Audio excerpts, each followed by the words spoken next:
D'après Maître Yoda, personne par la guerre ne devient grand, mais pourtant il existe bien un contre-exemple à ce principe.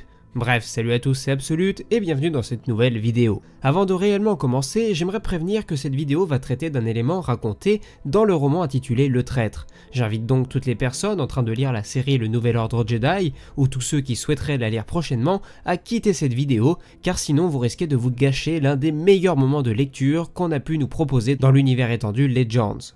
Et pour les autres, laissez-moi vous embarquer dans cette incroyable histoire du chevalier Jedi Ganner Rhysod.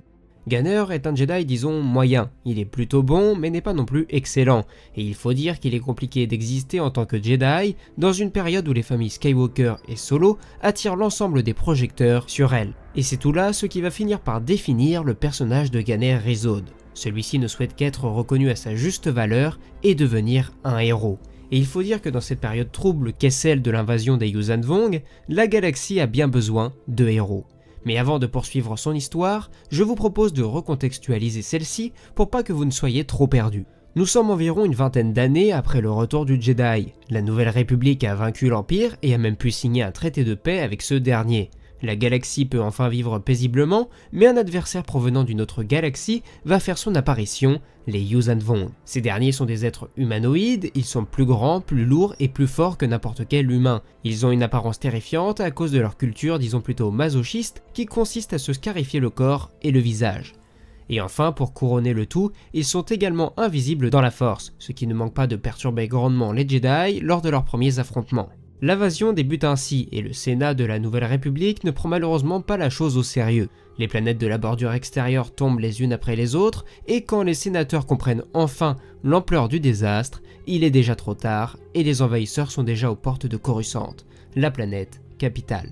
Cette bataille est un véritable désastre et même si de nombreuses personnalités importantes parviennent à fuir la planète, les Yuuzhan Vong s'emparent de la capitale. De là, ils vont utiliser leur biotechnologie pour transformer la planète, pour la remodeler selon leurs besoins. Pour cela, ils vont installer un servo-monde, une créature qui sera donc chargée de remodeler la planète au beau milieu des ruines du Sénat républicain. Dans le même temps, Jacen Solo, le fils de Han et de Leia, se retrouve coincé sur la planète et est retenu prisonnier par les Vong. Après de multiples péripéties que je ne vais pas vous raconter, Jacen parvient à manipuler ses ravisseurs et à leur faire croire qu'il est désormais dans leur camp. De fait, pour modifier la planète, un rituel sacrificiel doit être exercé, et c'est là que le Jedi Ganner Rhysod entre en scène. Ganner est un jeune Jedi, certes un peu plus âgé que Jacen, mais nettement moins puissant. Celui-ci va devenir le prisonnier des Vong, et sous la recommandation de Jacen, il va se livrer à eux pour être la victime du sacrifice. Après ce petit rappel du contexte, je vous propose maintenant de vous lire quelques passages de cet événement extrêmement marquant pour que vous puissiez avoir une idée de la grandeur de l'exploit que va réaliser ce personnage, mais également que vous puissiez avoir une idée de sa philosophie avant, pendant et donc après cet événement. Ce passage-ci se déroule alors que Ganner s'apprête à être sacrifié.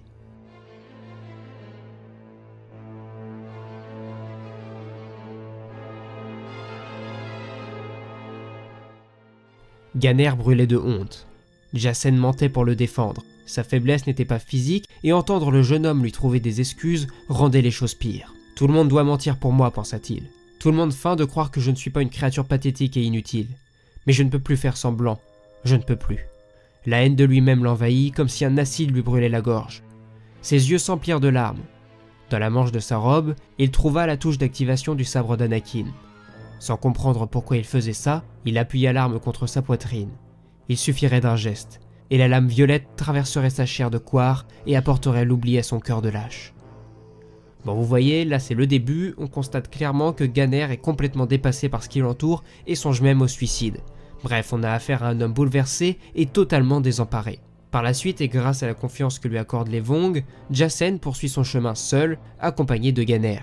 Une fois dans la chambre du Sénat, Jacen laisse la possibilité à Ganner de s'enfuir, tandis que lui essaierait de mener sa mission à bien, à savoir de communiquer avec le Servo-Monde pour que celui-ci ne transforme pas Coruscant en une autre planète. Avant que les Vong ne commencent à se douter de quelque chose, Jacen dit à Ganner qu'il suffit à chacun de suivre son propre chemin, et qu'il a choisi le sien. Une réflexion mystérieuse qui interloque son compagnon de Jedi, mais le temps commence à leur manquer. « C'était la porte, dit Jacen. Nous n'avons plus le temps. J'imagine que nous perdrons tous les deux. » Ganner ne répondit pas, mais à cet instant, tout prit finalement un sens. Il comprit de quoi Jacen parlait. Il n'y avait rien à craindre. Soudain, sa vie prit un sens. Une vie qu'il avait jusque-là passée à prétendre être un héros. Bon, on y va, se dit-il. Il n'éprouvait plus ni faiblesse ni incertitude. Le doute et la peur s'étaient évanouis. Nous perdrons tous les deux, sauf si quelqu'un les empêche d'entrer.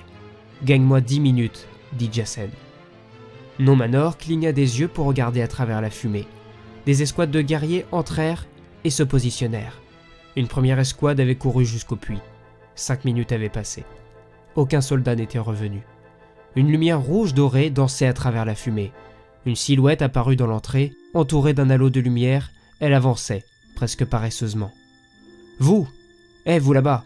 Que faites-vous » demanda Nomanor. Un rire moqueur sortit de la gorge de l'humain. « Ça ne se voit pas ? Je vous barre le chemin. Écartez-vous, il y a des milliers de guerriers ici. Vous n'avez aucune chance de nous arrêter. Je n'ai pas besoin de vous arrêter, seulement de vous ralentir. Des milliers de guerriers, répéta Nomanor. Et vous êtes un homme seul. Un Jedi, seul. Espèce de fou. L'homme éclata d'un rire joyeux. Non, je suis Ganer Rizod. Cette entrée, annonça-t-il avec un sourire ravi, est à moi. Je me la suis appropriée. Amenez vos milliers de guerriers, l'un après l'autre ou tous ensemble. Je m'en fiche. Il pointa sa lame, ses dents brillantes dans la pénombre. Personne ne passera. Il se rue sur lui un par un en un flot continu, chaque guerrier cherchant la gloire d'un combat singulier honorable. Puis ils arrivent par deux. Quand ils commencent à attaquer par groupe, ils doivent piétiner les cadavres de leurs camarades pour atteindre le Jedi, un monceau de cadavres, qui se transforme vite en rempart. Ganer Rizod se construit une forteresse de mort. Il est devenu la force, et elle est devenue lui. Il n'a pas conscience de la chronologie de sa fin. Le temps a disparu, avec la peur, les doutes et la douleur. En cet instant éternel où il a abandonné son contrôle de soi, debout dans l'arche, attendant les Yuuzhan Vong, Ganer a compris que ces minutes sont l'aboutissement de sa destinée. Il n'y a plus de raison de résister à ce qu'il est. Jouer les héros n'est pas seulement acceptable, c'est nécessaire. Pour tenir le passage, il doit danser, virevolter, sauter, tourbillonner et appeler à lui d'autres adversaires, d'autres victimes. Il doit les obliger à l'affronter, leur faire connaître la peur. Et il a trouvé l'incantation magique qui a détruit les barrages en lui et libéré les flots. Personne ne passera. Soudain, la danse cesse. Il ne reste plus personne à combattre. Ganer vacille. Empoisonné par le venin des bâtons, son sang tache le sol sous ses bottes et les murs du tunnel autour de lui.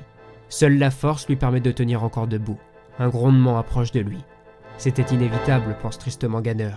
Tôt ou tard, les méchants sortent l'artillerie lourde. Tout se terminera bientôt. La bête tank rugit et lâche un jet d'acide concentré. Avec la force, Ganer soulève un morceau de la grande porte pour en faire un bouclier qui dévie le flot d'acide vers un mur. Des insectes tonnerres jaillissent vers Rizod, qui les dévie avec son bouclier en train de fondre. Au-dessus de lui, le bâtiment gémit.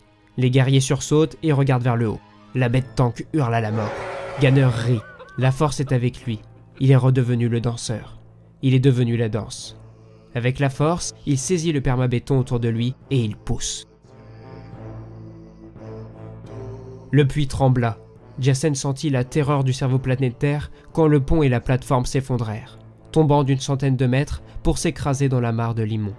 Le monde trembla. Une colonne de fumée et de poussière jaillit du tunnel. La lueur aveuglante diminua d'intensité et le sol trembla de nouveau. Quand Jacen étendit ses perceptions à travers la force, Ganer n'était plus là. Dans le creux de sa poitrine, les guerriers Vong aussi avaient disparu. Plus tard, Jacen aura une discussion avec une ancienne maître Jedi qui l'a aidé à s'enfuir, Vergère. Il était né pour devenir une légende. Peut-être, Jacen soupira. La dernière bataille de Ganer. Dommage que personne ne l'ait vue. Personne ? Tu veux dire, personne de la Nouvelle République ? Laisse-moi te décrire la vision que j'ai eue. Dans cette vision, il y avait un nouveau venu dans la mythologie des Yuuzhan Vong. Pas un dieu, ni un démon, mais un géant invincible appelé le Ganer. Tu plaisantes ? Pas du tout. Ils finiront par croire que Ganer, un Jedi géant, est le gardien qui défend les portes du royaume des morts. La partie bizarre de cette vision, c'est que les mots gravés sur la pierre des portes, au-dessus de la tête du Ganer, sont écrits en basique. En basique ? Et pourquoi donc ? Qui peut le savoir ? Que dit l'inscription ? En lettres capitales, gravées dans la pierre, on lit « Personne ne passera ». Ainsi se conclut la vie du légendaire Jedi Ganner Rhysod. J'aime particulièrement son histoire car elle évoque un autre point qui sera souvent utilisé par la suite, à savoir que la Force peut à certains moments déferler tel un véritable torrent d'énergie susceptible de procurer un pouvoir incommensurable à un individu si la situation l'exige. C'est un aspect que l'on retrouvera dans la suite de l'histoire bien sûr, mais je pense que l'on peut également retrouver cet aspect dans le spin-off Rogue One. Alors oui, nous n'avons pas affaire à des Jedi dans ce film, mais malgré tout, nous gardons un lien avec la Force avec les personnages de Baze Malbus et de Chirrut Îmwe. En effet, ce dernier se démarquera durant tout le film en prononçant un mantra particulier « La Force est avec moi et je fais corps avec la Force », ce qui fait également écho à la phrase de Ganner « Il est devenu la Force et elle est devenue lui ». Ainsi, vous l'aurez probablement remarqué, mais tous les membres de l'escadron Rogue One finissent par mourir tragiquement, mais pour autant, ils ne meurent pas à n'importe quel instant. Ils finissent toujours par trépasser une fois leur devoir accompli. Bodhi une fois qu'il a établi la connexion avec l'amiral Raddus, Chirrut une fois qu'il a activé la plateforme. On peut aussi dire que Baz trépasse après avoir vengé son ami, mais on peut aussi imaginer qu'il empêche les Death Troopers de désactiver la plateforme qu'ils viennent d'activer. Cassian revient même d'entre les morts si l'on peut dire pour permettre à Jyn d'accomplir son destin. Bref, vous voyez, chacune de ces morts a un sens. Même si j'avoue que cela reste un procédé risqué, car la Force devient ainsi un véritable outil de justification pour le scénario. Mais là où Rogue One arrive à faire oublier cet aspect, c'est que chaque utilisation de ce procédé finit par avoir un prix, et ce prix se solde toujours par la mort d'un personnage. Pour revenir sur le personnage de Ganner, de son côté il n'a qu'un seul objectif, permettre à Jacen d'accomplir sa mission, et pour cela il ne fallait qu'une seule chose, tenir pour gagner du temps. En réalisant cet exploit qui finira par lui coûter la vie, Ganner deviendra une véritable légende. Une légende qui finira même par atteindre les castes inférieures des Yuuzhan Vong. Ce sacrifice du Jedi et ses exploits guerriers reviendront même mettre en cause la foi de ces Vong oubliés par les dieux. Et même si ce n'est pas le seul élément qui les poussera à se rebeller contre leurs tyrans des castes supérieures, c'est un argument important qui sera relevé à de nombreuses reprises comme preuve directe que les dieux Vong ne sont peut-être pas si puissants si un seul Jedi a pu tenir tête à des milliers de leurs guerriers sans jamais faiblir. Bref, cette vidéo est à présent terminée, j'espère qu'elle vous aura plu. Je ne sais pas ce que vous en avez pensé, mais à titre personnel, j'adore vraiment beaucoup cette histoire, toujours avec ce côté, ils ne passeront pas, portés par un Jedi, alors en pleine ébullition. Non, franchement, c'est fort probablement l'un des meilleurs passages de tout l'univers étendu. Et j'espère que j'aurai réussi à vous le faire ressentir. Enfin voilà, j'aimerais également passer un petit message aux personnes qui soutiennent la chaîne sur YouTube et sur Utip. Donc merci à WaWarriors, Christophe, Black, Ahsoka, Elmred, Timothée, Charles, Eric, Nox Academia, The Space Babelier, Raphaël, Bastien et Wasp et tous les autres. Merci à vous tous. Si vous souhaitez vous aussi soutenir financièrement la chaîne, tous les liens sont dans la description, mais vous pouvez aussi tout simplement vous contenter de laisser un petit pouce bleu, un commentaire ou bien encore vous abonner à la chaîne. Je vous invite également à me rejoindre sur mes divers réseaux sociaux, Twitter, Facebook, Instagram, tous les liens sont là encore dans la description. Enfin bref, moi il ne reste plus qu'à vous dire à la prochaine, c'était Absolute et que la force soit avec vous, ciao.